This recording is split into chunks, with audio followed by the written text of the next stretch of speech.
This conference will now be recorded. Okay. If everyone could please mute themselves until they're ready to speak, that'll help ensure good audio quality. Use the mute, unmute button when you are ready to speak, or if you're calling in, use 6 to mute or unmute yourself. It is now 7 p.m. and I am calling the August 5th meeting of the Brooks Free Library Board of Trustees to order. First, Ginny, can you read the Attorney General's open meeting announcement? Sure. Pursuant to Governor Baker's March 12, 2020 order suspending certain provisions of the Open Meeting Law, General Law, Chapter 30A, Section 18, and the Governor's March 15, 2020 order imposing strict limitation on the number of people that may gather in one place, this meeting of the Brooks Free Library Board of Trustees is being conducted via remote participation. No in-person attendance by members of the public will be permitted, but every effort has been made to ensure the public can adequately access the proceedings as provided for in the order. Members of the public who would like to join the meeting may do so by using the link or the phone number provided on the agenda. This meeting is being recorded and will be shown on Channel 18, as well as on the town website and on YouTube. Thank you. Beginning the agenda, we're going to have a call to order. I'm Joan McCarty, Vice Chair of the Board, and currently serving as acting chair, so I'll be running tonight's meeting. We'll start with the roll call of the trustees who are present. Joanne Brown? Aye. Linda Sabula? Present. Kathleen Remillard? Present. Bernadette Waystack? Present. And Jeannie Wheeler? Present. And we're missing Bill Crowell. Also attending is Library Director Ginny Hewitt and Assistant Director Emily Milan. Is our liaison from the Board of Selectmen, Stephen Ford, present? Okay. We next are going to go to the approval of the minutes of March 4th, June 18th, and July 1st meetings. The minutes were all in your packets. And does anyone wish to make any corrections on any of the minutes? Okay, may I have a motion to approve them? Joanne Brown? Move to approve the minutes. Pardon me? I move to approve the minutes. Are we going to do them all together or one at a time? Yes, we'll do them all at once. Okay, I move to make a motion to accept the minutes. Okay. Second? Second. Okay, Bernadette has seconded it. All right. Roll call vote, Joanne Brown? I accept, move to accept, I vote to accept. Okay, Linda Sabula? Abstain, as I was not here for 2 of those meetings. I wasn't a member. And Kathleen? Except for the one meeting I was not at. I think it was June. Okay, now hang on just a second. I'm not sure of what. Should we do this separately, Ginny, if we're going to? No, actually, Robert's rules allow you to vote to approve minutes, even if you were not in attendance, as long as it seems consistent with what would have happened at the meeting. Okay. You want to change the language, or you want to leave it abstain? Well, I wasn't a member of the board, so I Okay. have to abstain. All right, Bernadette? Accept. Jeannie Wheeler? Accept. Thank you, and I accept. Do we have anyone who's joined us online or called in that would like to make a comment? Pardon me. Please identify yourself for the record and then make your comments.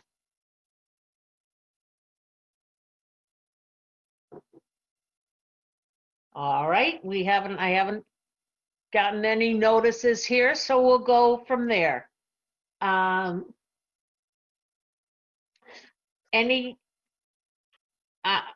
chair report, I do not have anything to report.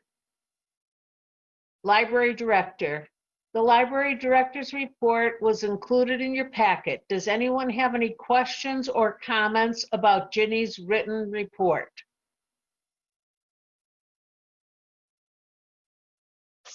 No? Ginny, do you have any additional information you'd like to report?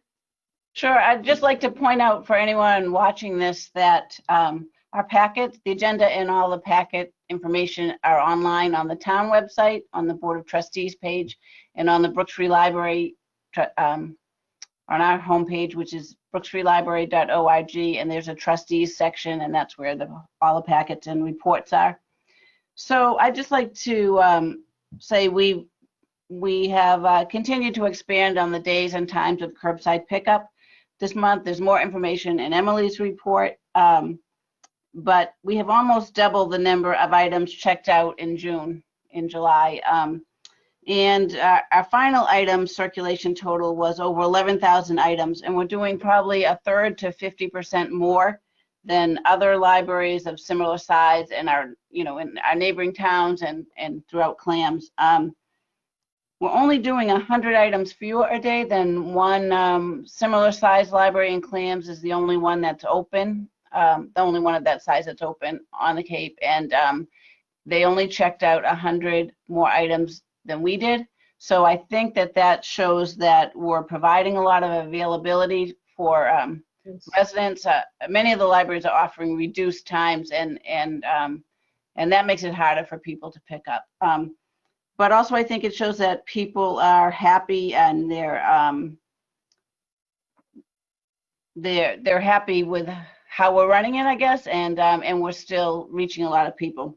So the other thing I just wanted to say is that staff has been just wonderful, and we've had to adapt a lot as we've gone along. It's a whole new process. Started out like an Amazon fulfillment center, and now we've got it down. Things are very calm and running well. We've improved our processes, and Emily's really led that charge. And but all of our staff members have just been so adaptable, and some of it is constant change. It's also dealing with some patrons who are unhappy with restrictions or aren't so sure that COVID is a real concern. So what I wanted to say though is that this isn't, our staff has, one of the benefits of this has been through our regular online meetings when we were working remotely or with minimum staffing. We were doing weekly Friday meetings, and some of our staff members really don't know each other because they work different shifts and different days.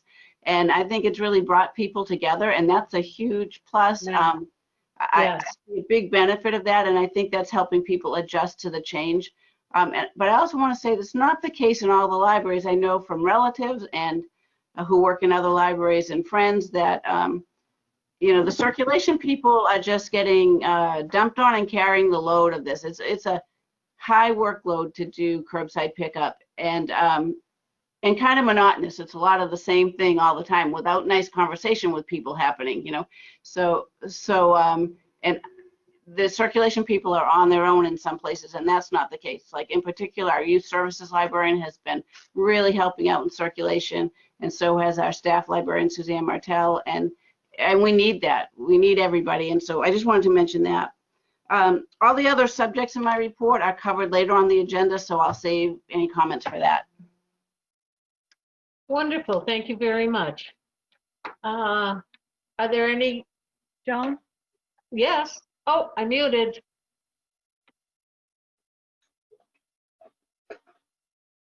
I don't know. I don't know what I did, but I I apologize. just wanted to say as a patron, um, everything Jenny said is true. On the receiving end of it, Emily and Emily, the two Emilys, everybody has done a great job. And I very much enjoy the social media vignettes of trying to educate, and I keep sharing and passing all that along so that people are hearing how to line up and park and come in. But, you know, you guys have to have a lot of patience for it. And I still miss being able to go into the real library and everything, but I'm really glad that I'm able to get access to the books again. I really love the Little Free Library. Just grabbed another one today. And as a patron, I really thank you all. I've really, it's been a bright spot. I agree wholeheartedly. It's just nice to be part of something that's so positive when there's so many people that are so negative about everything. And welcome, Bill. You're muted. Oh, can you hear me? Now I can. All right. Sorry I'm late. Had to pick up my wife from work and then I'm computer challenged. Hear ya. That's why I did it early in the day, because I said I'll be panicked completely. Okay. The assistant director also submitted a report. Does anyone have any questions or comments about Emily's written report?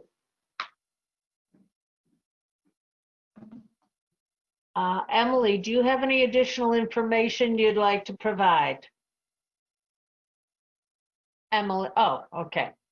I thought I saw Joanne. Seriously, I was waiting for you to see you push something or do something. Okay.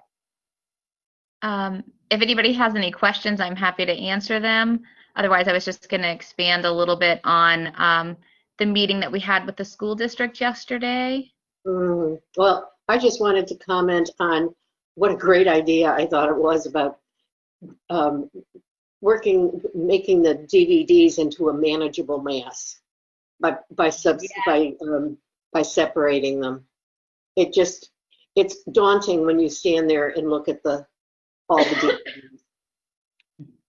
Thank you. I agree. That's something we've wanted to do for a long time. Those series DVDs, there's really a certain group of patrons that enjoy those, and some patrons are just here for the feature films because a series is a real investment and of time. And if you're not willing to binge watch something and blow through an entire season of your favorite Acorn or BBC production, then you want to avoid those. So separating them out, divided into two more manageable collections.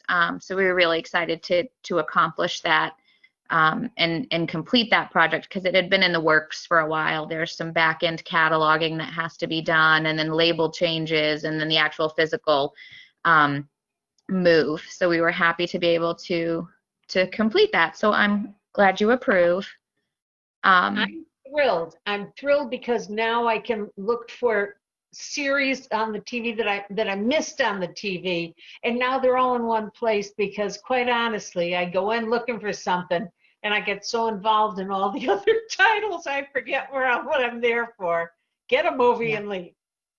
I agree. In the future, we may pull out foreign films as well, because that's another one that, is a very kind of specific niche that only certain patrons are interested in. So we may expand on that again in the future. But for right now, this feels like a really good start to making that collection more manageable. And so we're very happy about that. Thank you. So in addition, absolutely. Thank you for the feedback. I appreciate it. So in addition to my written report, which I submitted, was in the packet, and obviously you guys had an opportunity to read, I alluded to the fact that I believe I did in my report that both Ann Carpenter and I were invited to attend a listening session with the superintendent yesterday. We are both school council members. So we are appointed school council members, Ann at Harwich Elementary School and myself at the middle school, something I've been involved with for a couple of years now and will stay involved in with the future. I'm looking forward to working with Adam O'Shea, who's the new principal at the middle school. But yesterday we were given an opportunity to review the reopening plan. that the district has put forward. If you haven't had a chance to read that, it's about 47 pages long. And that's if you don't do some deeper digging and click through some of those links that are included in the packet that link out to DESE recommendations and protocols.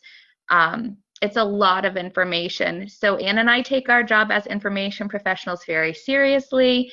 We really combed through it with a fine-tooth comb, took a lot of notes, and went to the meeting with some questions and had a good conversation with other school council members and with the superintendent.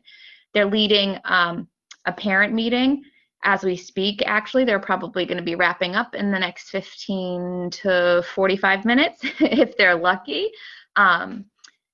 But they had a big job on their plates. I think that there really is no good answer for what our community is going through. Everyone has different needs and different concerns and is coming at this from a different place.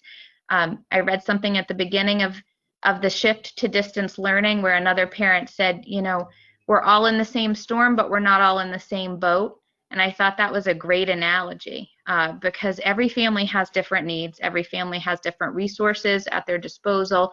So the school district has a lot on their plate right now trying to figure this out and to balance everyone's needs with safety as well. So, you know, I really commend the school district for the time and effort that they've put into it. I think there's some fine tuning that will take place.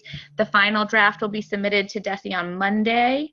And parents have a 1-week window to make a decision on whether or not their child will attend in person or remotely. Part of the major safety concern and how this impacts the library, so I'm pulling it back to us a little bit, is busing is a major concern. And in order to pull off getting students back in the classroom, busing capacity is going to be severely limited. So they're asking and encouraging as many parents as possible to provide transportation to and from school for their children.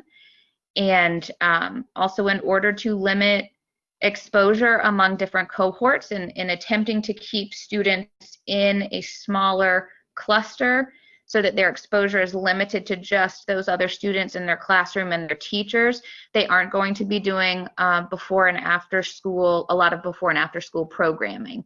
So the clubs and the programs that they typically run to fill those childcare gaps before and after school won't be running this fall. Some may be running virtually, but it's unlikely that anything in person will happen for quite a while. We're kind of in the same boat here at the library. Typically, you know, we have a group of kids, especially middle school, who ride the community bus to the library after school on a daily basis or multiple times per week. Some of that is a transportation issue. So for a lot of school choice parents who want to shorten their commute to pick students up from the middle school in Chatham, they'll have the kids ride the community bus here to the library, and then they'll come here to pick the kids up after school. So some of the things that we've discussed as we were developing our reopening plan for the library is how that would impact us. That's off our plate for right now. That's not necessarily something that we have to focus on as a primary concern because the school won't be running the community bus. So they will only be providing busing from home to school and school to home. They won't be stopping at the community center, either in Chatham or Harwich or either of the libraries. So that community bus won't be running initially.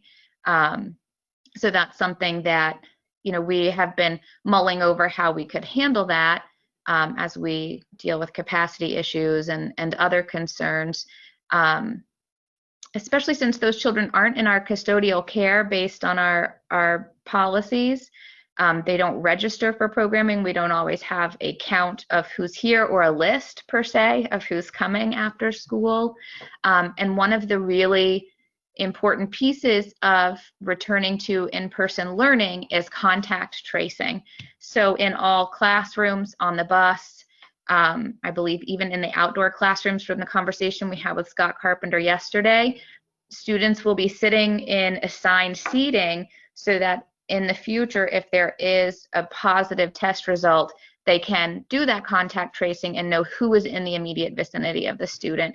And so we kind of blow that out of the water if we have students coming here after school, not in our custodial care, not in assigned seating, participating in, static programming.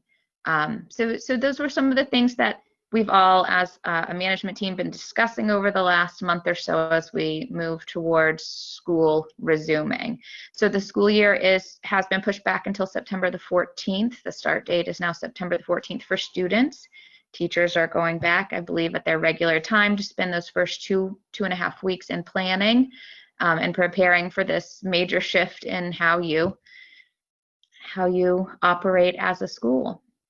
So just wanted to give you a quick update on that. And I think that's it for right now. Well, thank you very much.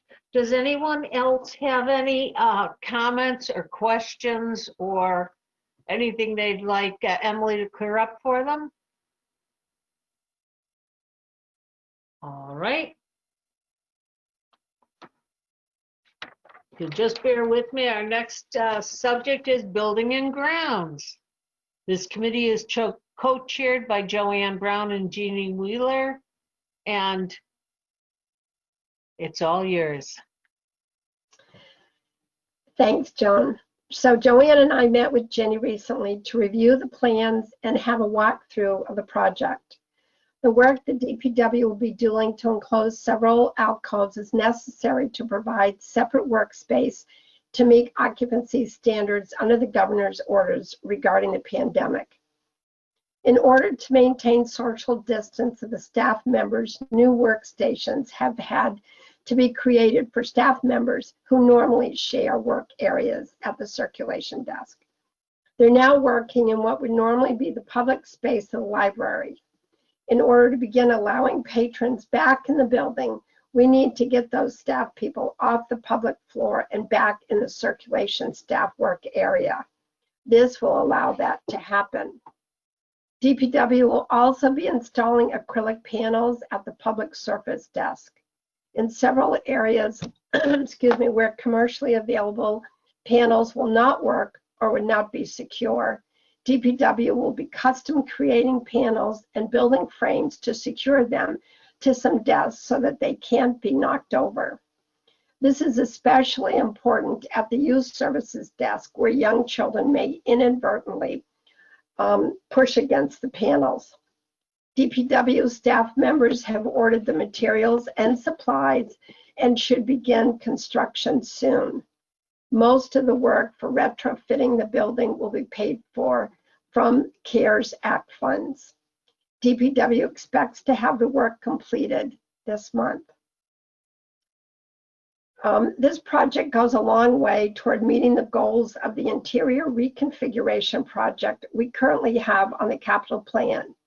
It doesn't accomplish everything, but it will provide much needed additional office space. It doesn't create an administrative space, but Jenny and the executive assistant will at least be on the same floor of the building, so that's an improvement. Joanne?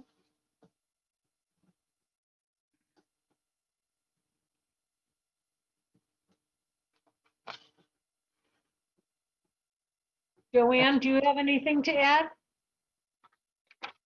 But I have to unmute first. The town is reviewing articles from before FY19 that still have unspent balances and will be transferring the funds back to the general fund at the September town meeting if they're no longer needed. The library has 2 articles, both waiting with a backlog of facilities project for DPW to do or arrange the work. One article is for $25,000 and is to be used to replace the tiles, the tile floors in 7 of the restrooms. This work will be expensive and the funds available are unlikely to do all of them, so they will do the ones with the highest amount of use, most in need of replacement, the men's and ladies' room and children's restroom on the first floor. The other has a remaining balance of $4,000 that was left with the remainder of funds that were repurposed toward a later project. The $4,000 was to be used by the DPW to order sufficient inventory of replacement carpet tiles so that we're able to replace worn tiles for the lifetime of the carpet. Without that inventory, it would defeat the purpose of having used carpet tiles. After reviewing the articles with remaining balances, Ginny submitted a letter to the town administrator advising him of the purpose of the funding and that the projects are still very much needed. They have been caught up in the backlog of facilities work. We may need to advocate to keep these funds in these articles if town officials propose to transfer the balance back to the general fund.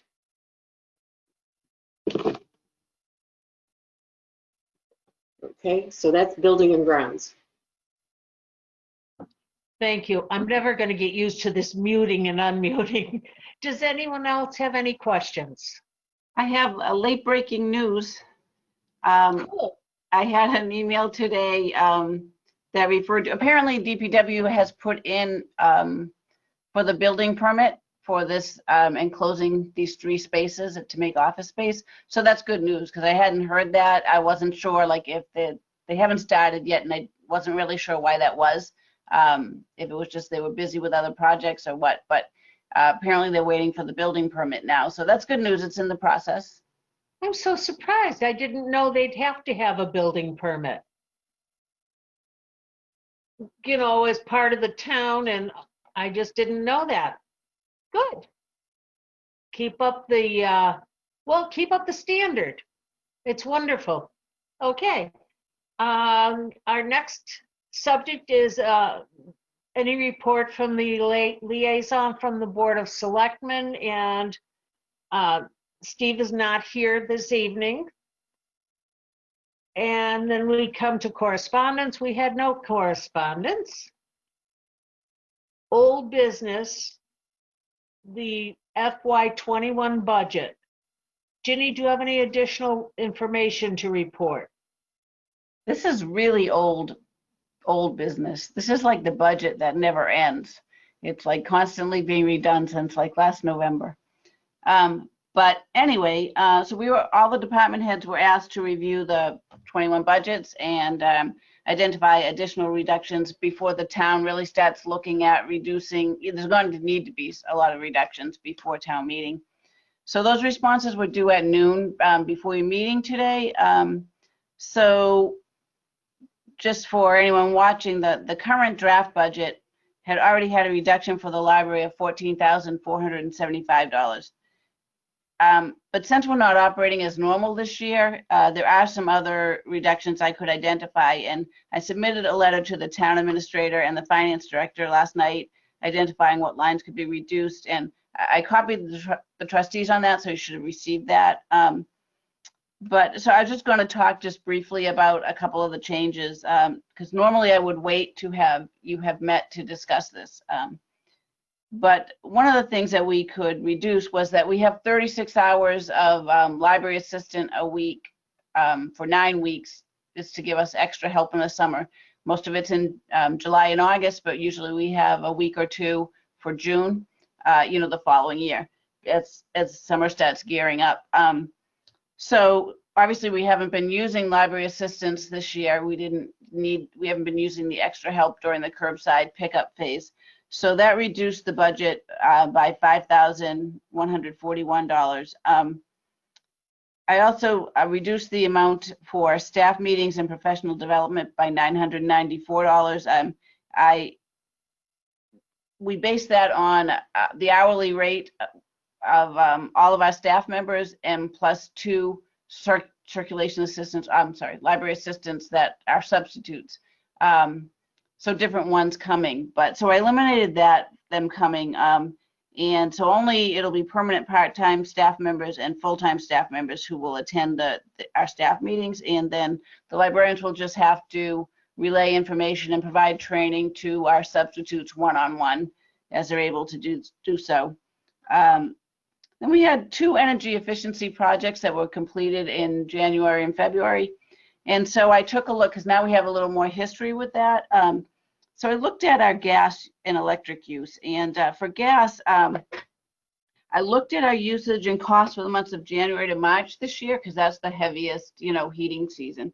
And it was a mild winter, so I didn't want to just compare it to the past couple years because, that could be artificially low just because seemed like a very mild winter. So I looked at the past 7 years and compared that.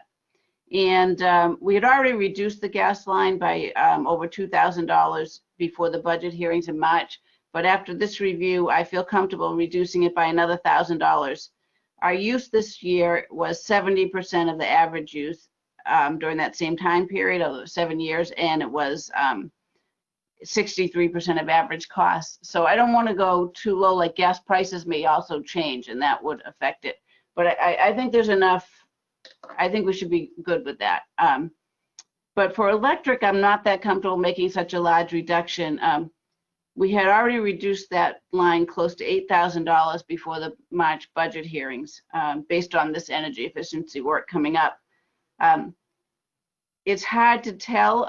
We closed this spring. I looked at January to June, and but this year in mid-March we closed to the public. And unlike gas, there's a occupied, unoccupied setting for gas, for the heat, and but it doesn't fluctuate all that much, so it's pretty consistent whether people are in the building or not in the building.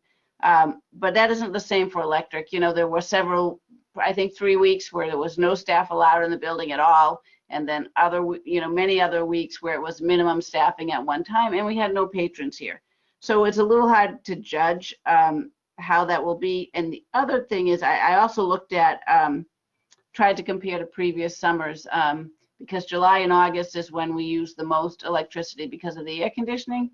And but unfortunately, we've only received one bill so far this summer, and it was mid-July, so it covered mid-June to mid-July. And it was fairly cool and not that hot during that time period. We've had the heat, ever since, but we should get that bill probably in the next week or so. But I don't have that, so I feel like we can reduce that line $500, and maybe we need the history before we see that we can reduce it more. So that was electric and gas, and then I made a couple other adjustments. One is the office supply line was reduced by $100, and because of all these reductions, we could reduce the library materials line. We have to spend 16% of our town appropriation on materials for the public. That's books and movies and things like that, to meet state certification standards. So when our budget's reduced, that requirement's reduced. So that was another $1,479. So the total of all those reductions was $9,214. So combined with the previous reductions, our budget so far has been reduced $26,689. So then I took a look. So town officials will now review what they got from different departments and start looking, to do further reductions.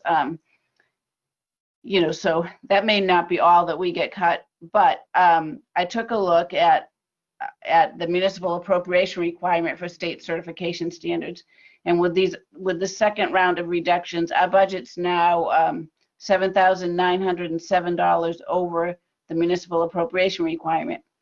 And that's needed to maintain state library certification. So we can't be cut too much more and not meet that standard.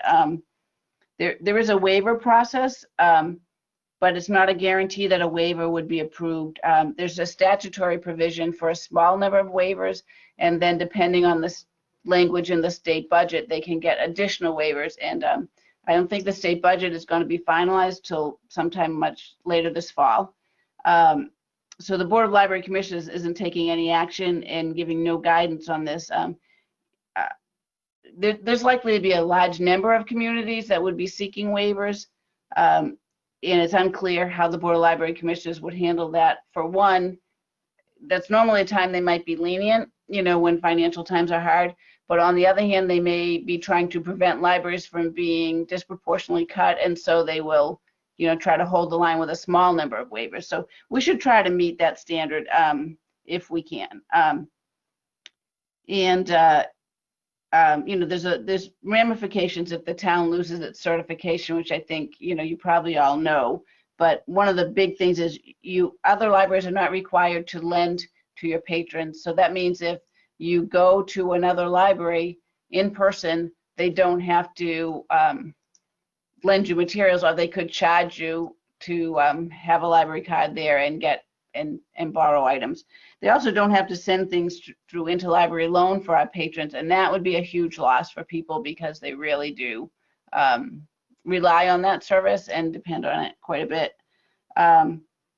So that's a couple of the things. I mean, I don't know that we're looking at that. I made sure the town administrator is aware of this, the finance director is aware of this, and I also provided the number for the MAR to the chair of the finance committee, so he knows the number. And I'm not sure if that'll be an issue or not. Hopefully it won't be. I think that's about what I have on that. Let me see if there was anything else. Nope. I think that's it. So I don't know if you all would want to vote on that. I'm not really sure it's necessary. I think there's going to be other, I think it's an interim thing and there could be other reductions. And I think, once the town has set the budget, you'll have a meeting in early September, or an emergency meeting if need be. But I think you'll have a chance to weigh in then. All right, do you think we'd like to vote on it? Can I have a motion for it? Would you rather wait? I feel we could wait. The first thing that came to my mind was if we had to call an emergency meeting, even if the time got Absolutely. tight. But we should have time as long as we're aware and we're watching it. And Jenny will alert us if they shoot anything across your bow in the meantime. Sounds fine to me. Does anybody else have any questions or comments about the budget information? All right, we're going to move on to the status report on the ability to provide curbside pickup service on Saturday. Ginny, have we been given a date when the custodial service will begin? No date yet. I know that they announced on Monday night at the selectmen's meeting that the custodial vacancy has been filled, but I'm not sure when that person's starting, and there'll be some training involved. So sometime in the next few weeks, we should get some word on that. And once we do, that's what's been holding the health director up from giving us permission to be in the building on Saturdays. We would like to provide curbside pickup on Saturday, but we can't until we have disinfection services. Yes, definitely. Okay, next item is the updates on the phased resumption of services. Ginny, do you have any additional information to report? Yes, I do. Okay, so I know a lot of this was in my report, but I just thought for the public, I would mention some of these that many in the Massachusetts library community and at the state library agencies were surprised when the governor announced that libraries could resume providing inside access for patrons at the start of phase 3 on July 6th. Many libraries across Massachusetts, especially in the urban and metro areas, were just beginning curbside pickup. Actually, some are just starting that now. There's still many that are just getting to that phase.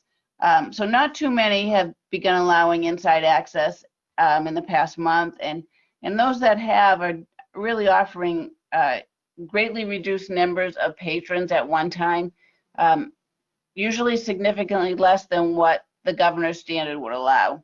And they're limiting where people can go, and so services are just not the same. On the Cape, there's one library that's providing full access, a similar sized library, Mid-Cape area, that began providing that access long before the governor authorized it. The two others are very small and providing, some limited access with reduced hours. what was I going to say?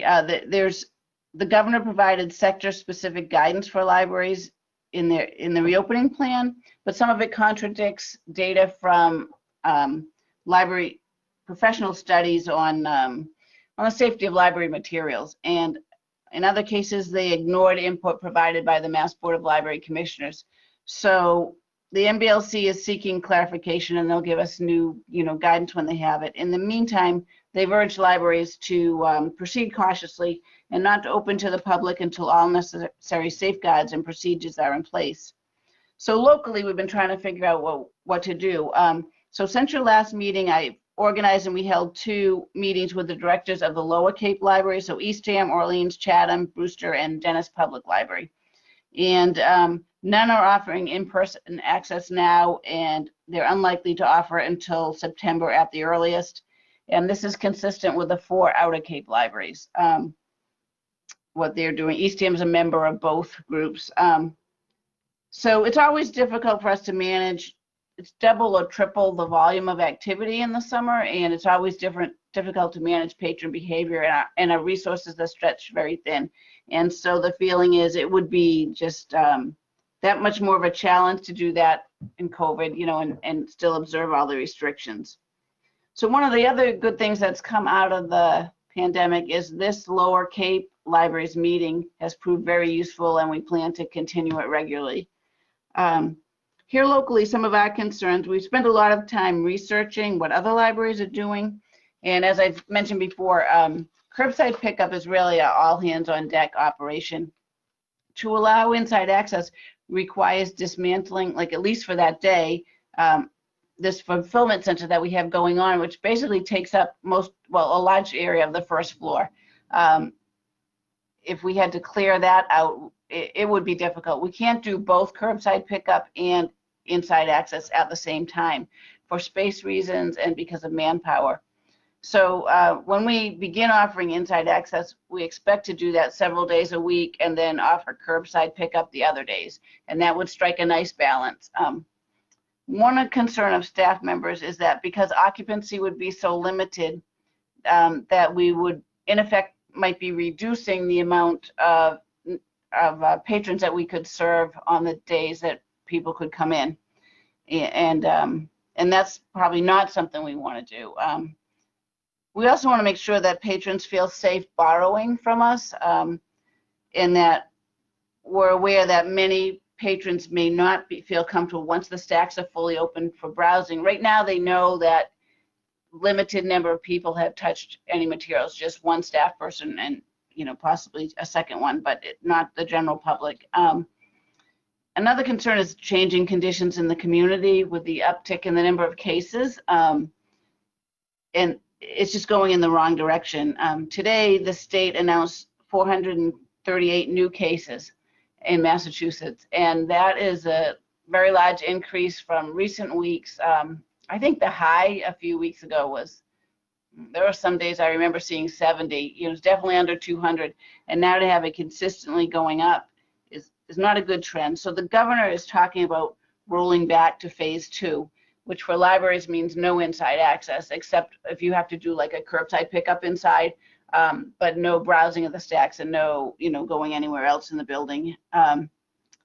So that's something we, trying to consider too, is if we start moving towards inside access and then it gets rolled back, we're like having to restart our whole curbside pickup process again. So we think going slowly enabled us to better protect patrons and staff while we see if this trend continues. And so the case numbers, also serves as a reminder to people that not to get lax and, still wear a mask and ensure social distancing. And so, maybe the trend will start coming back down again. But another factor is like going slowly allows us to build trust with the community that we're doing things carefully and minimizing the risk to keep them safe.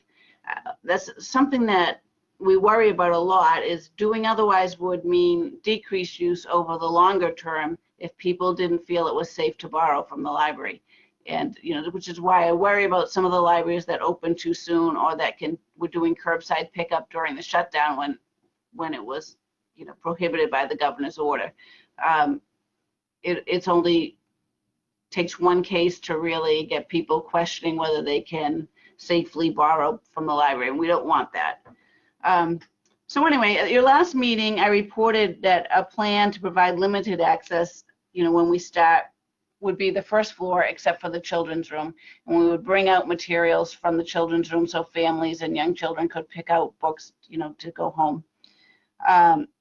But since then, we're considering an intermediate step by allowing patrons access to the meeting room. So those days that we do inside access, we could bring some materials downstairs. We'd need either more shelving or some kind of temporary shelving to move, so basically it's like the library in the lobby that we did 3 times when we had the electrical problems, but in a bigger space, so we could bring some down there, and it would be, there's some workload involved the day before to bring everything down there and, set it up. But it would be a confined space that would be easier for us to, not have to disinfect the whole building. And it might just be a good, step in between and allowing people some access to browse and pick out materials themselves, which they clearly really like with the little cart that we have out there now. So details to be worked out, but that's something that we're really looking at. One of the concerns about disinfection is that as soon as you start allowing people in the building, we need the ability to disinfect high-touch surfaces all day. In the library, that's compounded by the fact that when patrons browse the shelves, they're handling materials that may then need to be quarantined, even if the patron doesn't check them out. And so that's a challenge. The governor's sector-specific guidance for libraries repeatedly highlights the need for frequent disinfection.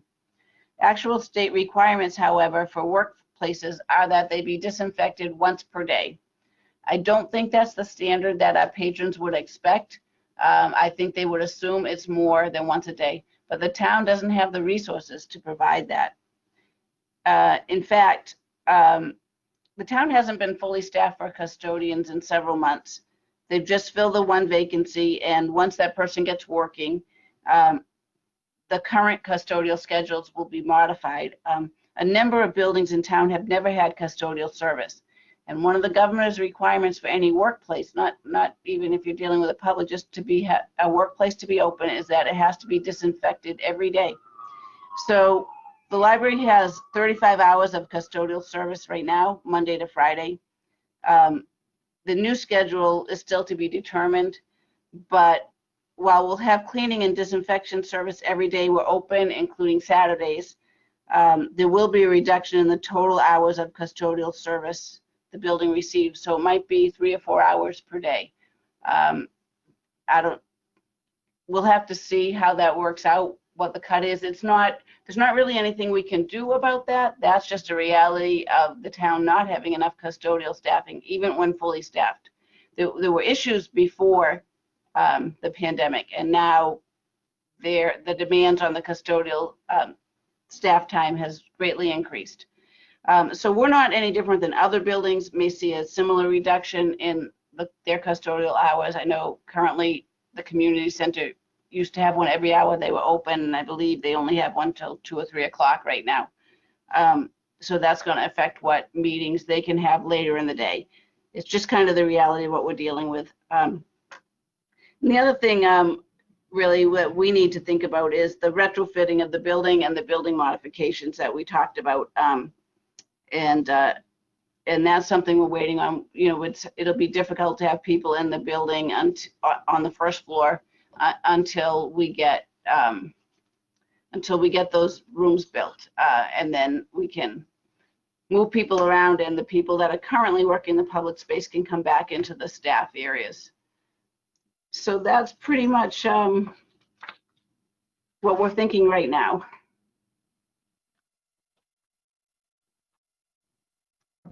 Emily, did you have anything to add to that? I don't have much to add to that, other than I really think that the intermediate step of opening the basement to the public sounds like a really positive opportunity to get people back in the building, but still maintain the workflow that we've established on the first floor to keep curbside going strong, going strong and meeting that demand.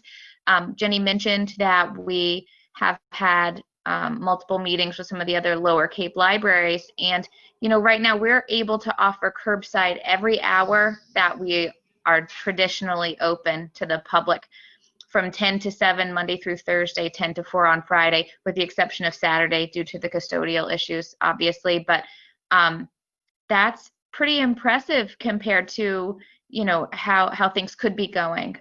Some libraries, based on staff and space and workflow and other issues, can only provide 3 or 4 hours a day.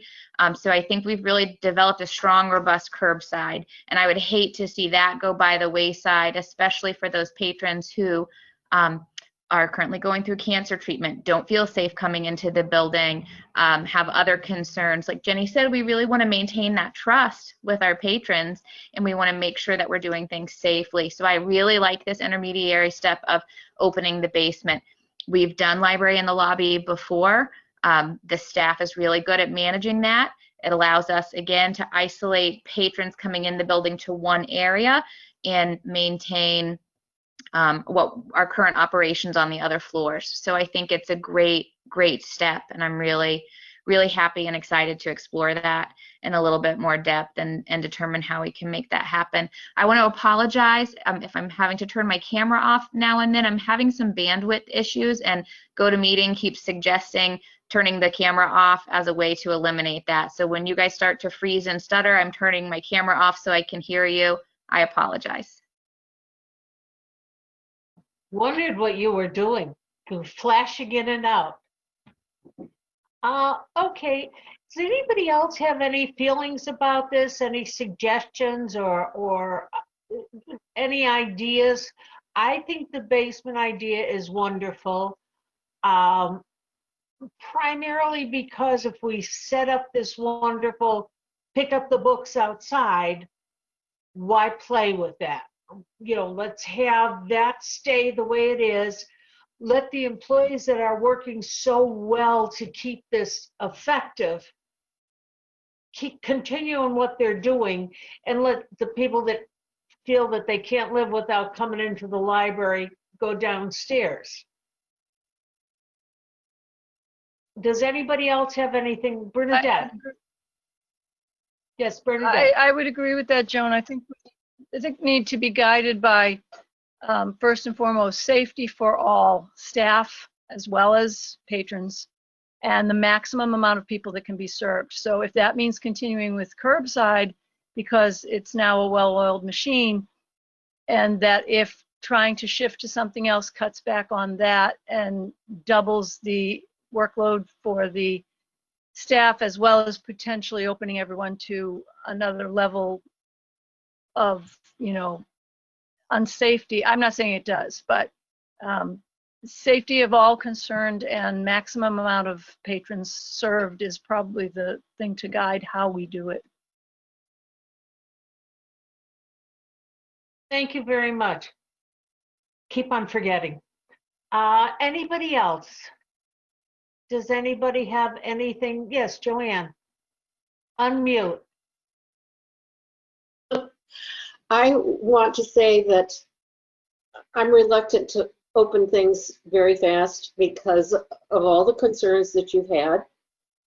But I've been hearing really positive feedback from the people that I talk to in the community about how the curbside is going, and how excited they are to find different new services. One of my friends was raving about Hoopla today and said, did you know what Hoopla was? Yes. So people are finding ways, and I haven't heard a negative thing about the library and how they're managing at this time. They have absolute trust in you, and that's what you want to really protect. Yes. Okay, that's my bit. Ginny? So Thanks, Joanna. It's always, I think, a danger in any organization. What I worry about is like, we're hearing from people who use curbside and they obviously like it and it's working for them. And you can be in your own little bubble and not know, how other people feel. So I'd kind of like to ask the trustees, some of you have already talked about it, but what are your thoughts? Do you think we're moving too fast? Are we moving too slow? Do you feel you have enough information to make that judgment? What else would you like to know, and what feedback have you been hearing from the community?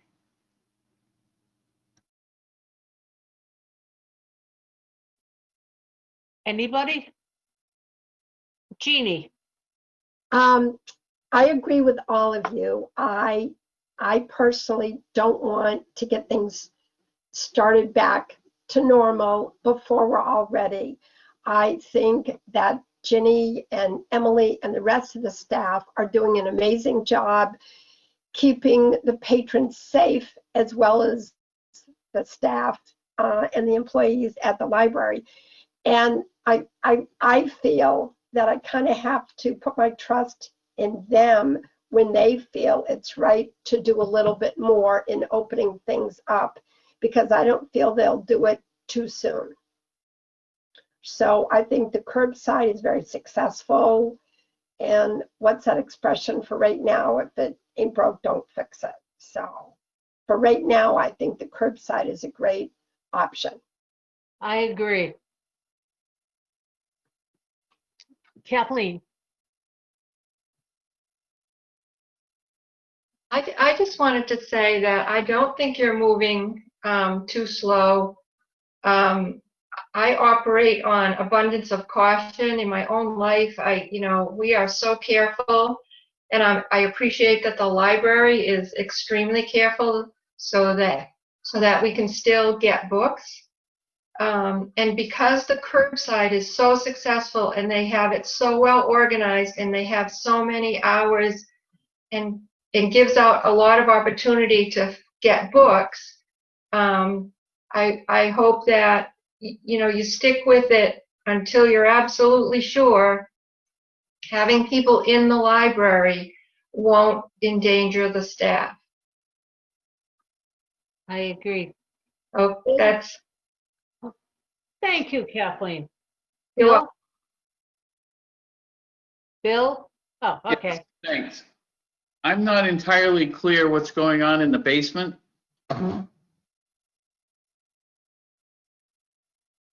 So what we're thinking of doing, Bill, is an intermediate step before we start having people on the first floor would be to basically set up a library in the lobby like we did before, during the electrical power, the emergency light problems that we had, where we bring some, shelves of books downstairs. And so people would come in, they could take the elevator or the stairs down to the basement, and they have a smaller collection to choose from. Okay. They have a computer where they set it up, but basically it's more of a confined space, but you still get more choice on picking materials out.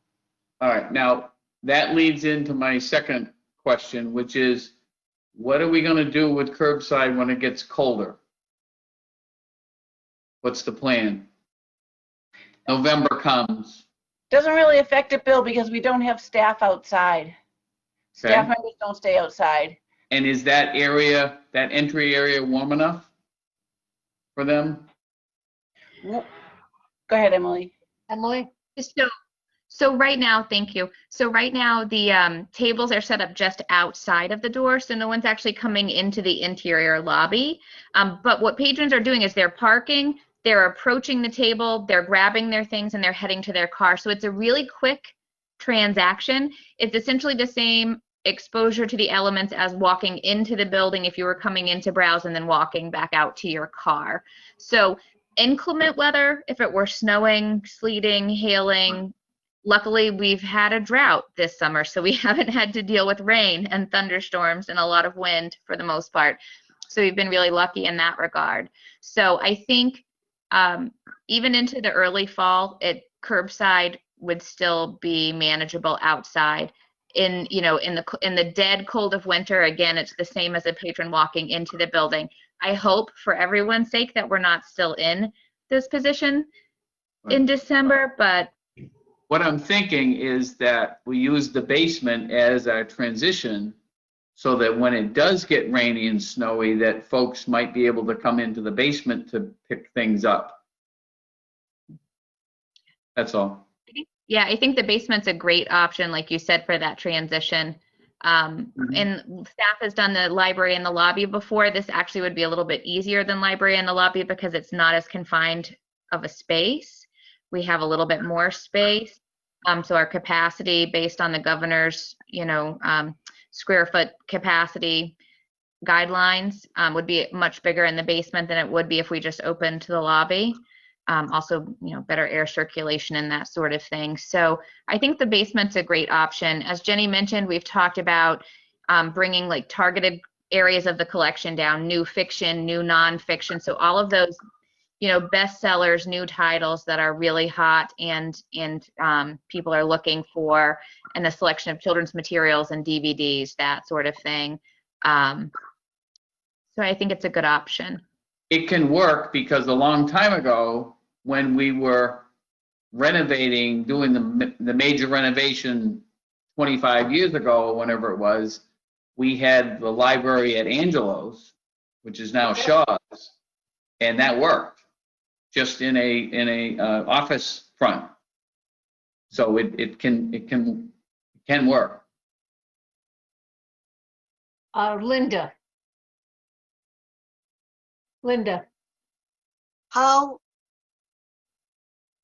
do you plan on keeping people able to physically distance going up and down the stairs? Those are not wide stairs. They're one person, two people across stairs. How are you going to manage the elevator, people trotting up and down, because that is also a small elevator? So as we talk about, I mean, there is no guarantee that anything is going to be safe. However, having people, I would be reluctant to go up and down the stairs with other people passing me. There's not a whole lot of space there to move around until you get into the big room. So I think you're going to have to be cautious about that. I mean, I'm not throwing this out there so that you can tell me how you're going to solve it, but I think you need to be thinking about that, because those are pretty tight spaces. You're right. Are you going to start telling people that there's a line there and two people can go down the stairs at a time, then they're going to be waiting outside? This could be, if you want to get people annoyed, that's going to do it. That's been part of the issue, Linda. In the meeting room, we have forgotten the exact square footage, but we could probably have 7 people in there, and with a couple staff people. And that's where, because the occupancy limits are so low, that's where we aren't going to serve that many people. But there are some people that are just dying to get in and choose something. So maybe you wouldn't come on that day, but those who want to could. We will have to monitor and control people, yeah. Well, I understand people want to get into the library and choose a book, because I'm dying to get into the library, and I've read my 4 bookcases twice already. So I'm anxious for a new book. But I still say that keeping the staff and the patrons reasonably safe, if this is going to be a hoop-de-doo and you're going to have to deal with people wanting to aggressively go downstairs, and if it causes a lot of issues, then I would say don't do it, because we don't need more issues than we already have. I think we just all have to be patient. Yes, Bernadette, you wanted to say something? Oh, no, it's similar to what Linda said, and back to the same plus poor choice of words, people dying to get into the library. I don't mean to be flip, but we're forgetting, this isn't like 25 years ago when we were working in the satellite library at Shaw's. It's under different circumstances. It's still a public health issue.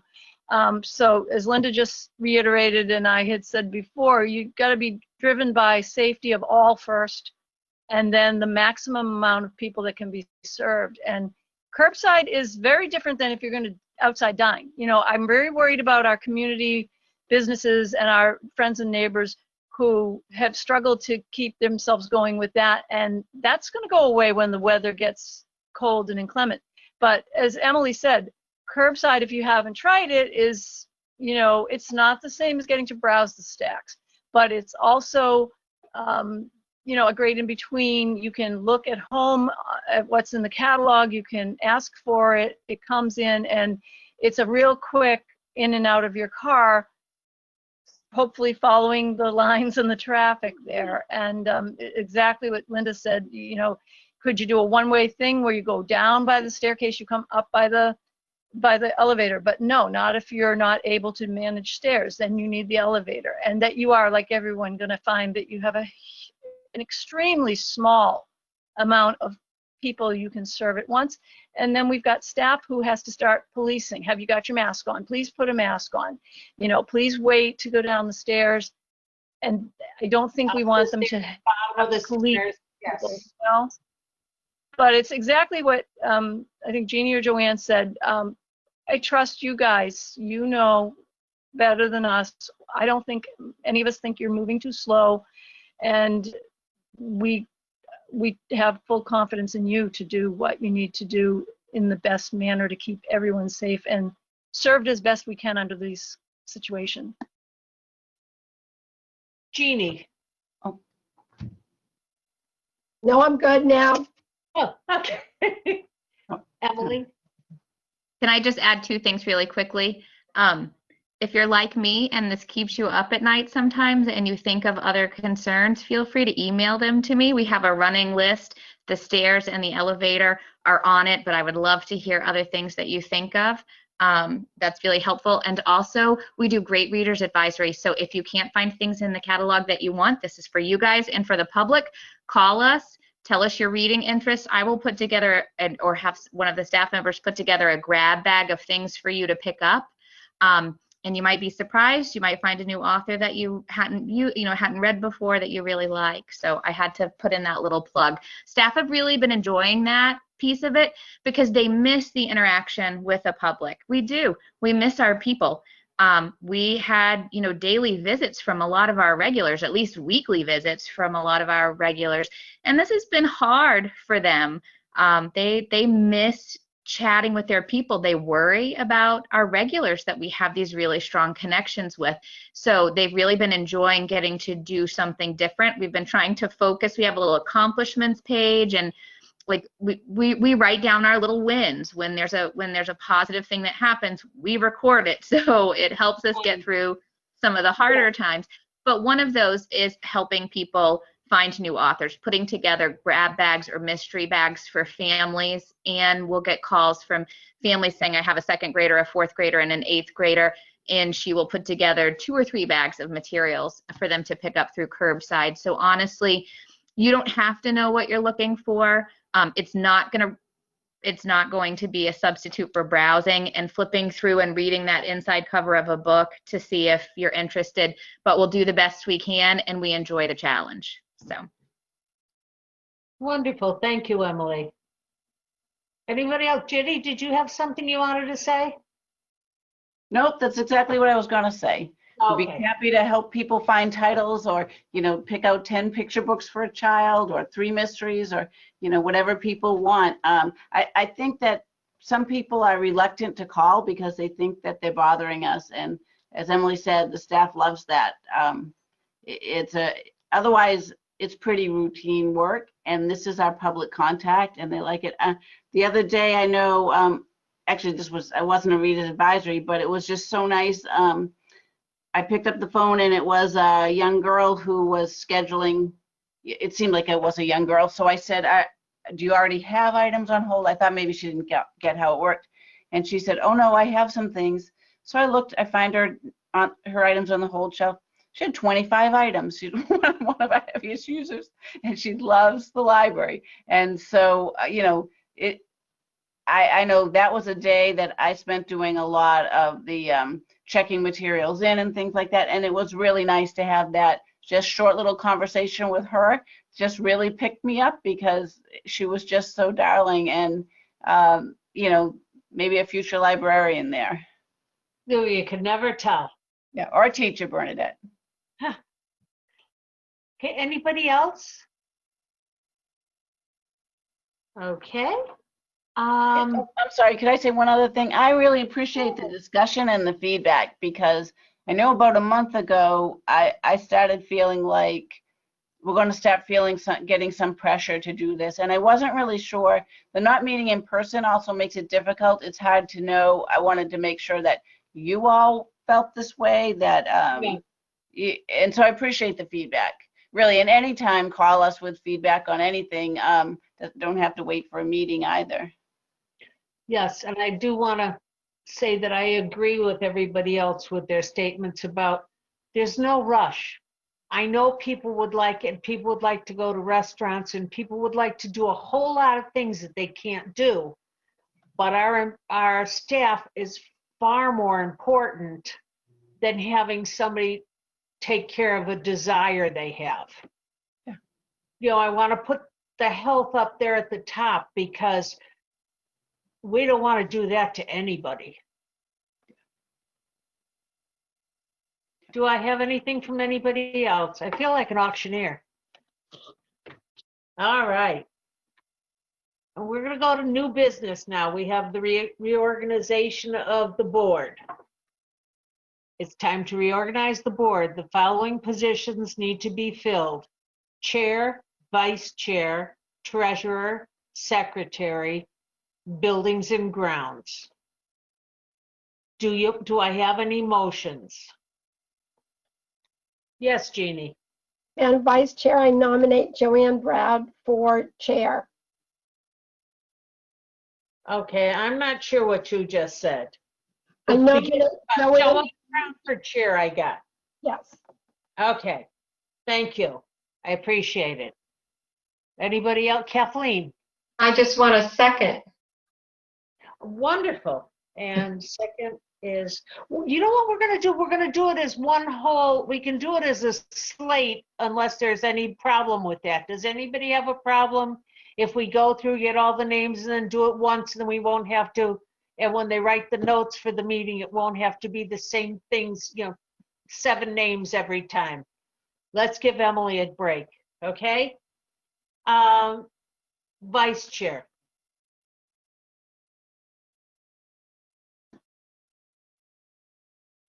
Jeannie. Joan? Yes. Oh, okay. Okay. Thank you. And I do accept that nomination. And treasurer?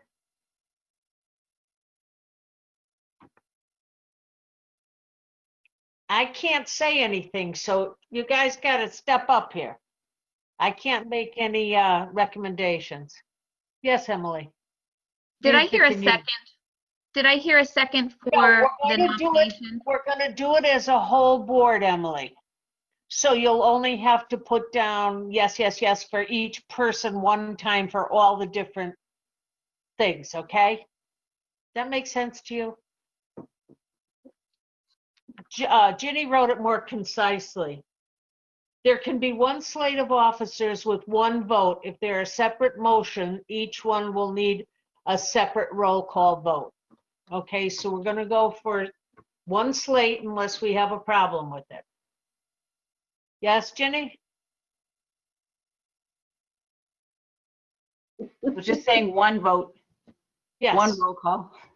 One roll call, one vote. Okay. Treasurer.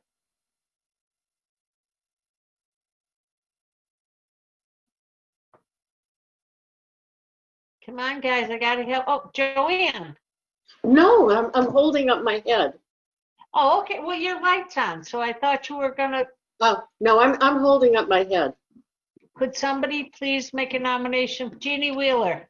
Yeah, I nominate Bill for treasurer.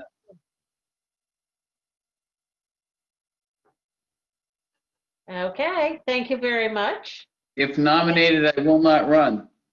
No, I'm only kidding. Oh, thank God. I didn't know what to do for that one. Did The one thing I'll Joanne, never do.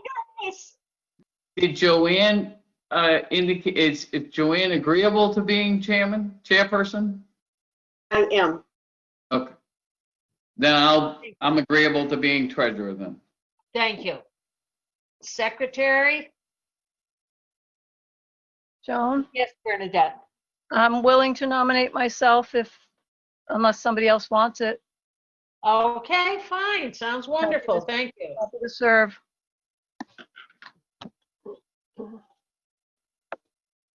That doesn't happen too often. Thank you, Bernadette.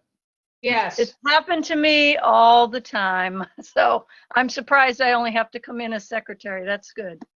Secretary is one of those that I did at the library for years and years, and I was like, oh, I don't want to go.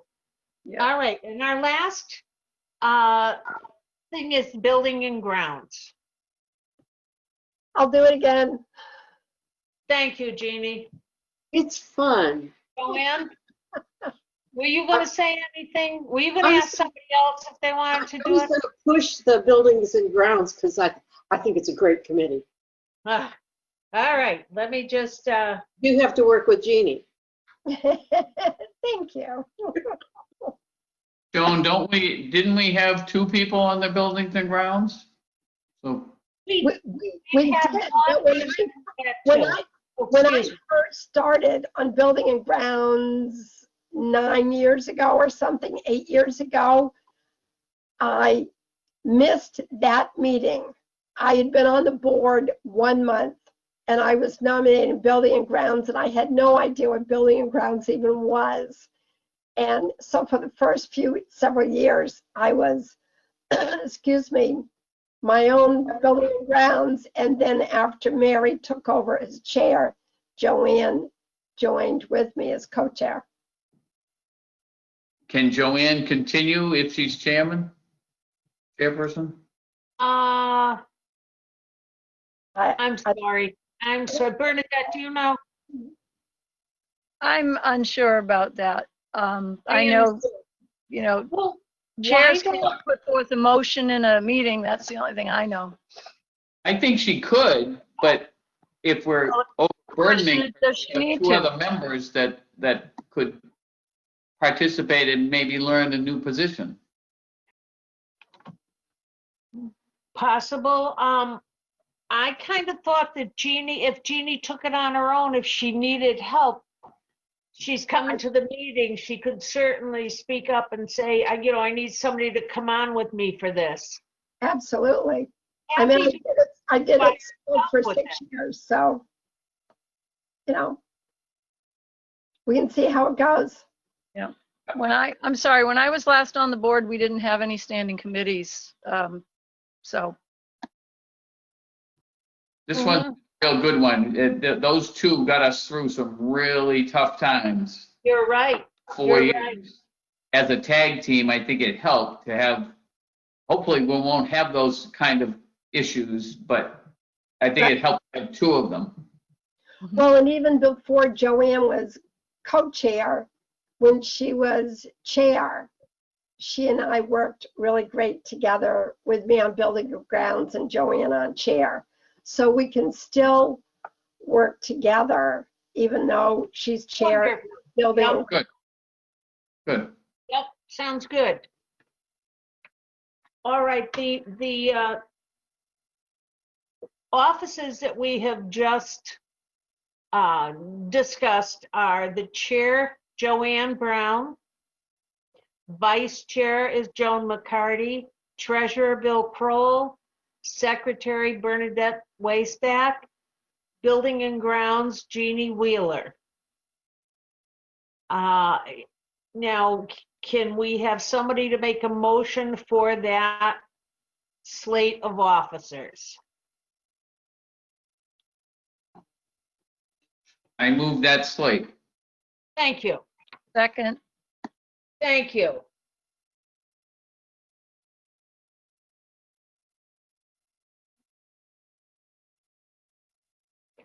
All right, and we'll have a roll call. Vote Joanne Brown. for the entire slate? I vote to accept. How about the whole slate? Are you accepting the whole Accept the slate? whole slate. Linda?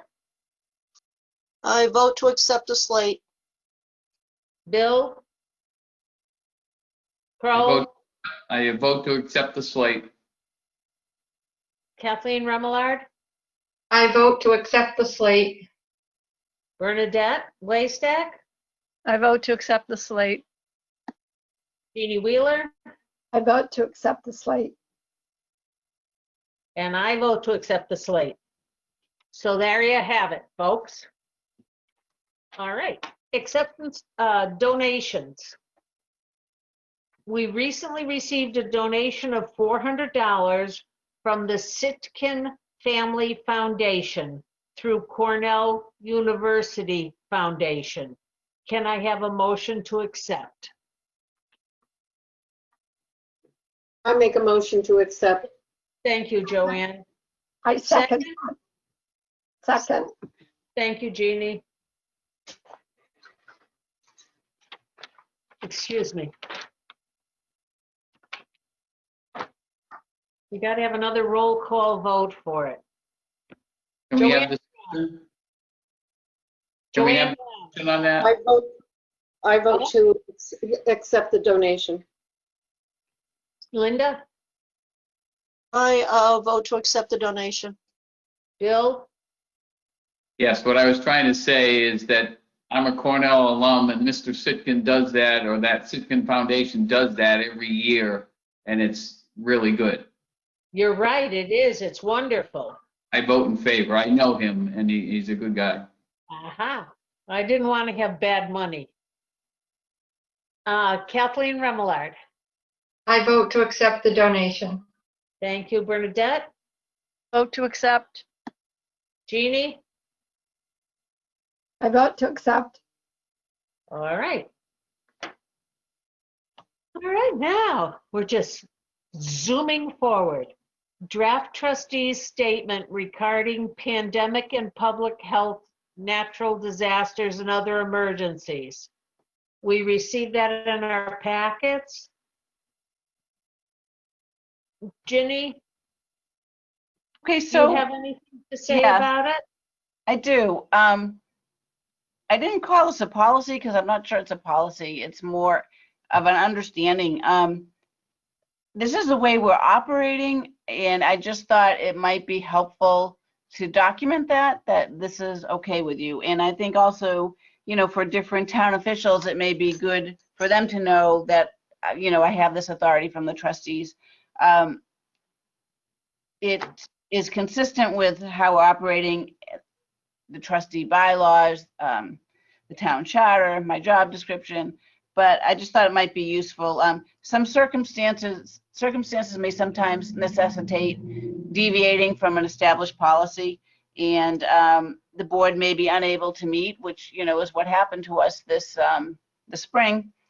And so some of the examples in the draft statement are within my area of responsibility, but I still think it's good to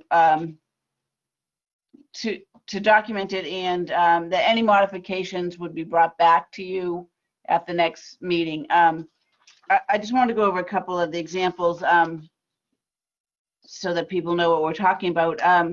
You know, like we may close early or not open. When a change in open hours occurs, staff members, unexpectedly, staff members wouldn't receive a loss in pay. That's kind of what already happens. And generally, we follow the guidance of the town, but that's not always available. And, you know, and in some circumstances, like after the tornado last year, we had, there were communication problems because phones and all were down.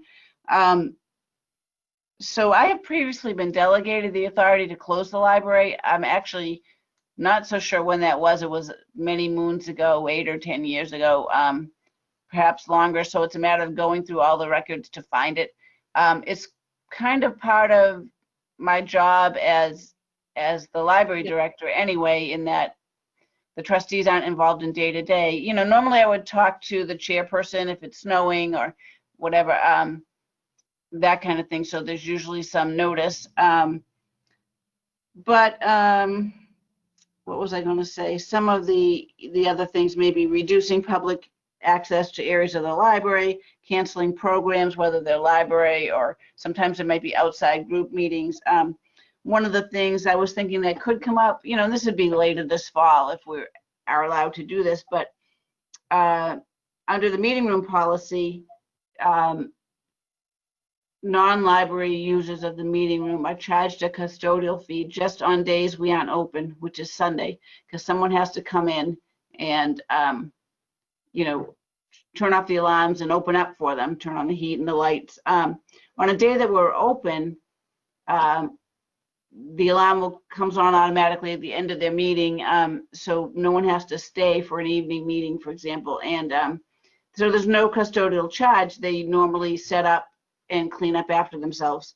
You know, they don't get the service you do at the community center where the room gets arranged the way you want it. They have to put the room back and clean up. So, but during this pandemic, we may need to charge a fee if we can get a custodian. There's a custodial fee in the Howard Employee Association contract where they get an overtime rate. And but we may need to, just because we want the room to be disinfected before the next group, before one of our groups uses it. So, you know, something like that would be an example. Depending on what happens with the schools, we could temporarily raise the age at which unaccompanied minors can come to the library by themselves, or set time limits on how long any patrons can stay, things that we normally wouldn't do. So those are just some of the examples of things that we could do. And I'm not sure if you think that this is needed or not. I guess I'd be interested in your opinion. Whether you think it's necessary. Is this a good statement? Would you like to see something added or taken out? Or anyway, what are your thoughts on this? Okay, Emily, did you have any? Oh, I'm sorry, Bill. I think my first impression was that Ginny has the inherent authority to do all those things anyway. But I think that it's a good idea to have this so that folks don't think she's being dictatorial. She can say, I have a policy that outlines this authority, and the Board of Trustees has voted it in place, and it gives her backup, it gives her ammunition. So I'm in favor of it. I agree. Jeannie? Oh, I don't, Oh, all right. I'm sorry, Jeannie was trying to poll everybody. Does anybody else have any different ideas about this, or additions they'd like to see, or something you'd like to have taken out? Joanne? I like it just the way it is, because it's a good idea to reiterate it from time to time. And I think Bill's point is well taken. Yes. Linda? Jenny, the reason for this, have you been receiving a bit of hassle or pushback on decisions or things that seem to make sense for the library? I'm just trying to understand what gave rise to needing this. If your job description gives you the authority to do these things, what is the rationale for having the statement if we've already authorized you to do your job? So I'm just curious as to what motivated this. Periodically, there are those kind of problems with the town, depending, you know, especially as the town administrator position changes or something like that.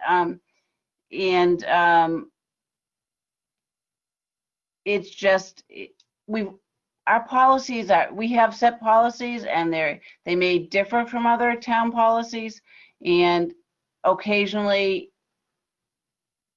that's not understood by everybody. And so I think this is just a way. It made me think, like right now we have no way. You've set a policy, and so we try to be good about our policies are really policies and not procedures, so that we don't have to come back to you to change a implementation of a policy, you know, if something like that changes. But there are still situations where, like the unaccompanied age of that a minor can come by themselves, where we may need to change that. And so it's not so much an issue as just that it occurred to me that I would be violating your policy by just changing it without notice. That's why I thought it's a good thing to have some kind of statement that, you know, I mean, it could be that I discussed with the chair, or if not available, the vice chair. It could be that kind of provision in there as well. Yeah, it's not anything specific. Oh, one of the things I wanted to mention, I had a note here just because of the example. You know, one of the things, like right now we have a minimum staffing of 4 people in the library during open hours. That's obviously not going to be the case at some point. One of the things we may be able to do this year is, as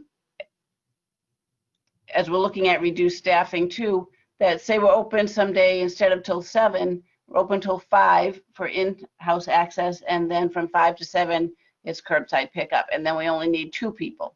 So there are a lot of possibilities of things that we haven't had options to do before, I guess, and I just thought it doesn't hurt to have it spelled out that I have that authority.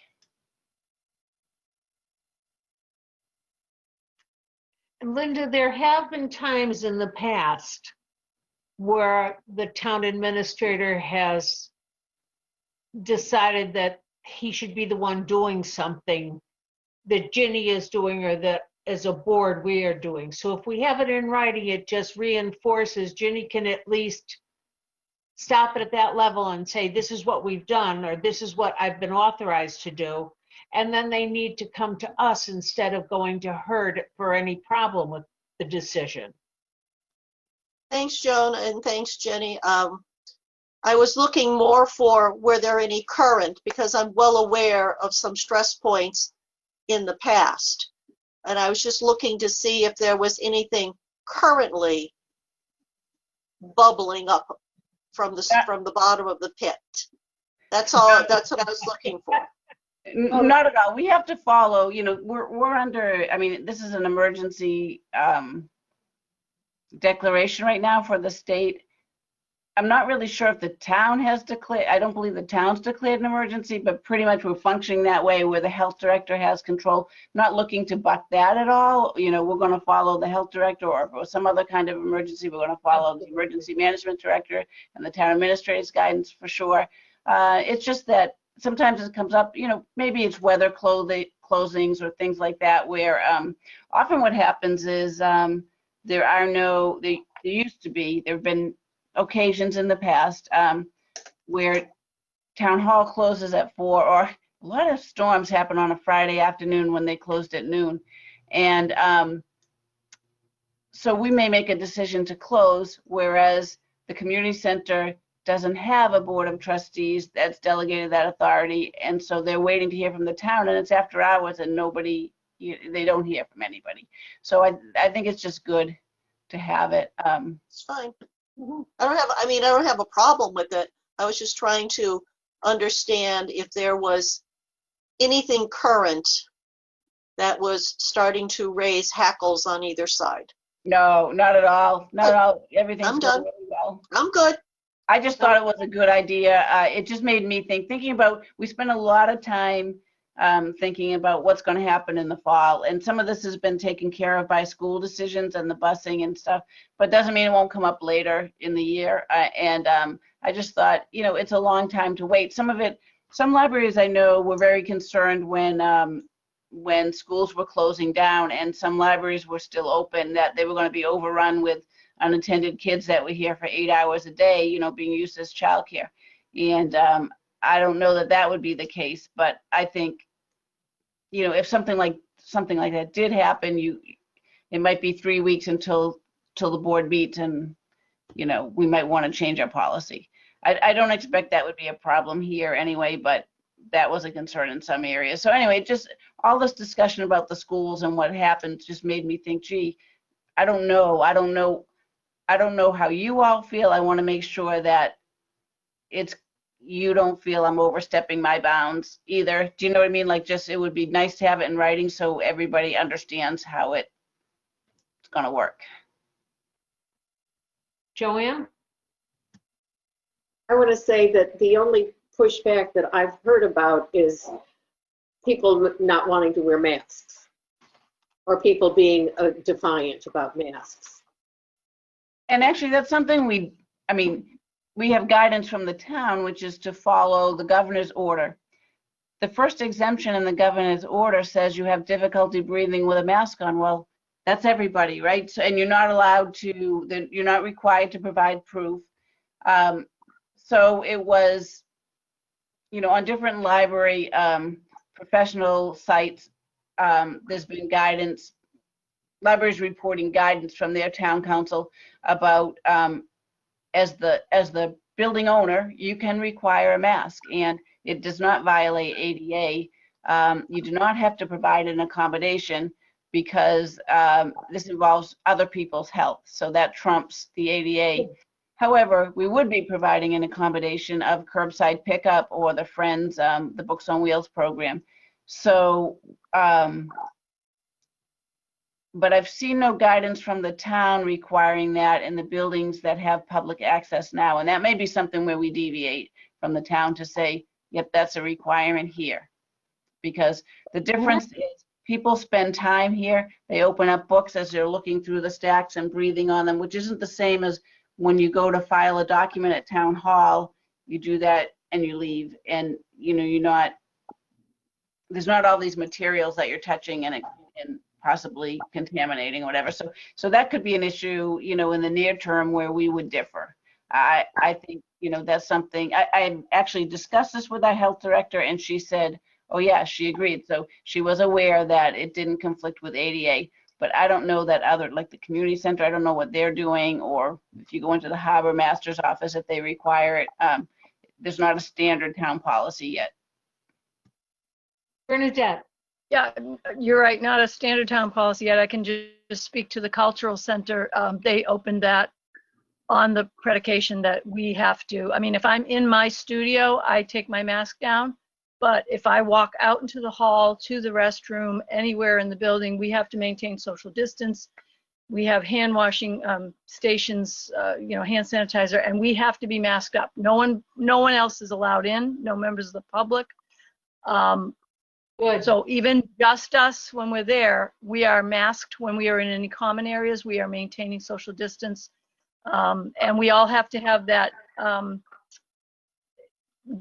there's a checklist that you have to have that's signed. We all have to sign off and have that prominently displayed right outside it. So they're all over the place. So there's no, an artist who's renting a studio can't claim an exemption, and if they do, they can't use the studio? No, I would hope not, because there's been dogs in there before that I question, and this is an issue. I say it to other people. We have to lock the door behind us when we come and go. We always have. We have to sign in and out for contact tracing. We always have been supposed to. And I remember, if I'm coming, passing someone as I'm coming in or out, I've said a couple of times already, all it's going to take is one person who doesn't follow the rules, and then we're all shut down again.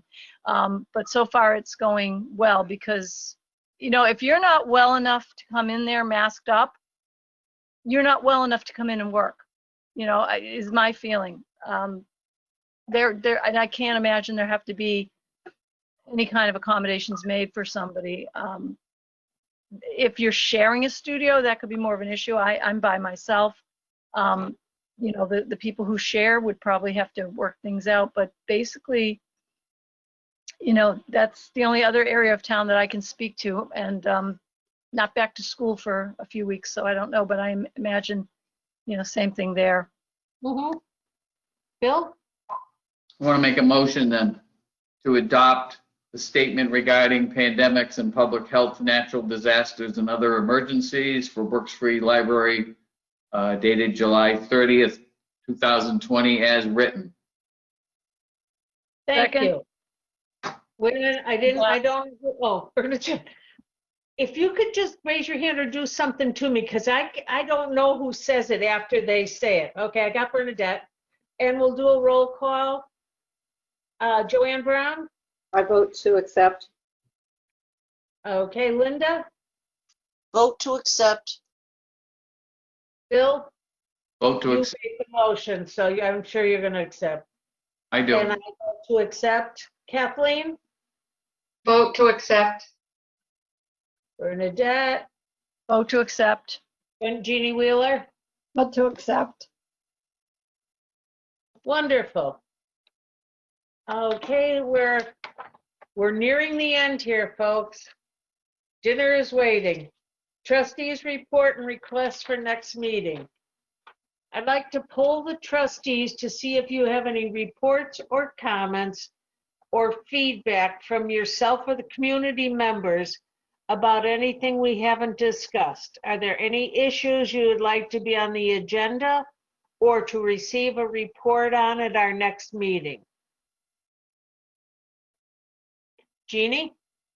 Yes, I was wondering, Bill, if you could get a report for the meeting next month, excuse me, my voice, on our funds, the Lang Fund, et cetera.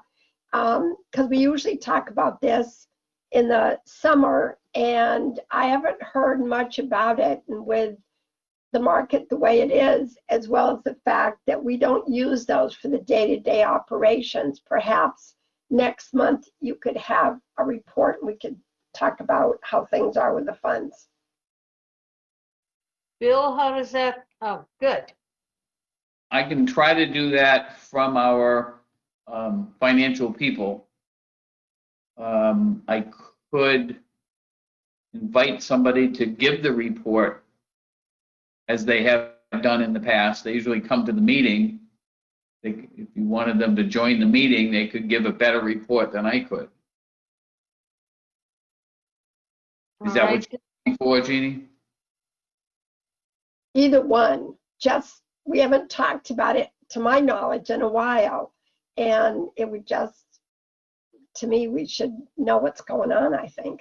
Then I'll try to either get a report, get somebody that can report to us, or get a report from them that I can try to explain. But I Sounds think they could explain it a lot better than I could. So one or the other. Thank you, Bill. When is the next meeting? September So Bill, the next meeting is September 2nd, which is 2nd. before Labor Day. Like, I'm wondering if that may be a tough, if that's not possible, the next meeting is October 7th. So one or the other. I'll shoot for the 2nd, but Yeah. fall Okay. back October 7th. That'll give me more time to get out of town with the rest of the money, Jeannie. If only there were states that would accept people from Massachusetts. You can go to Hawaii, though, that's safe. Right. Anybody else have anything they'd like to have looked at or talked about? Joan, Yes? I just want to say I like having this opportunity for us to bring up things that we'd like to talk about that Thank don't seem to fit anywhere else in the meetings. Let's thank Ginny. Ginny's the one that, I know this meeting's been longer and the roll call votes make it longer, but I appreciate you having this discussion. I think like the meeting's been very productive. thank you, I feel yes. like I have a better sense of, where you all are coming from. And I appreciate that. Wonderful. Okay, folks, our next meeting is September 2nd at 7 p.m. at your kitchen table. Can I say it's possible that we may be able to meet in a town building, and would you all prefer to meet in person if possible? So if people want to call in, they could still do that. But right, tonight there were 2 other meetings meeting in the 2 wired meeting rooms that can be recorded. at town hall, so we couldn't use that. But we may be able to here. If I'm you want- happy with whatever you want to do. I'll go along with whatever anybody decides on. All right. Probably won't be able to wear my painter pants, but I'll still go. All right, the Library Board of Trustees, next meeting is September 2nd. The one after that is October 7th. The town meeting is tentatively scheduled for Saturday, September 26th, 2020 at 10 a.m.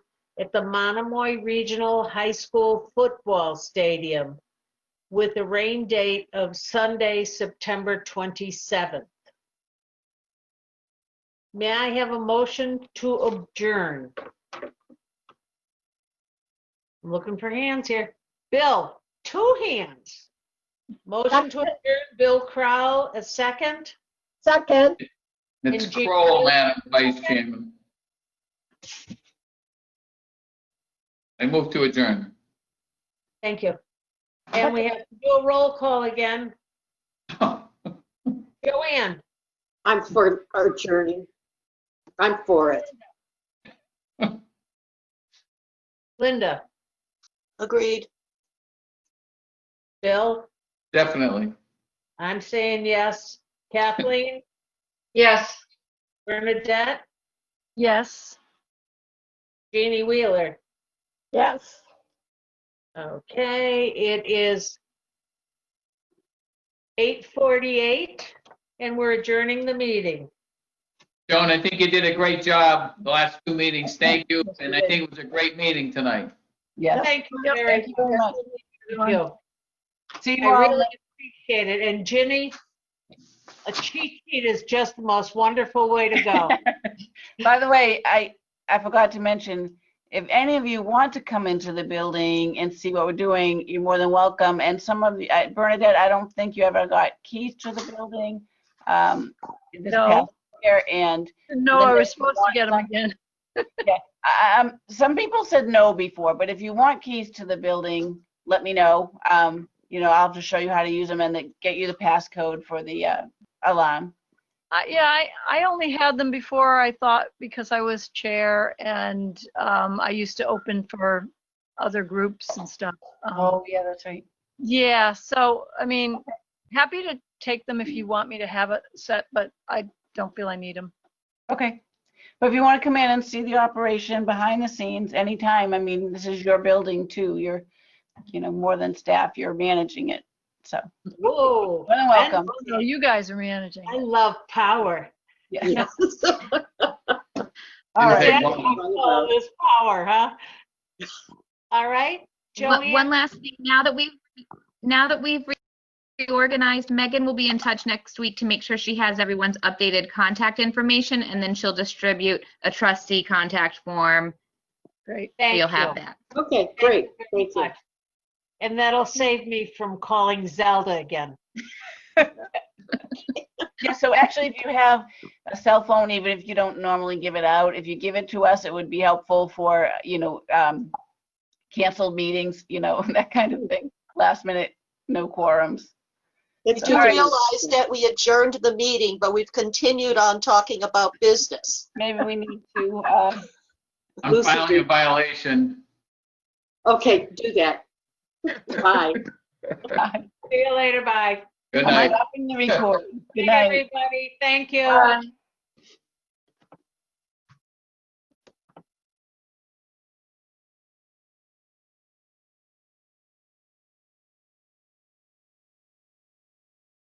It's saving it.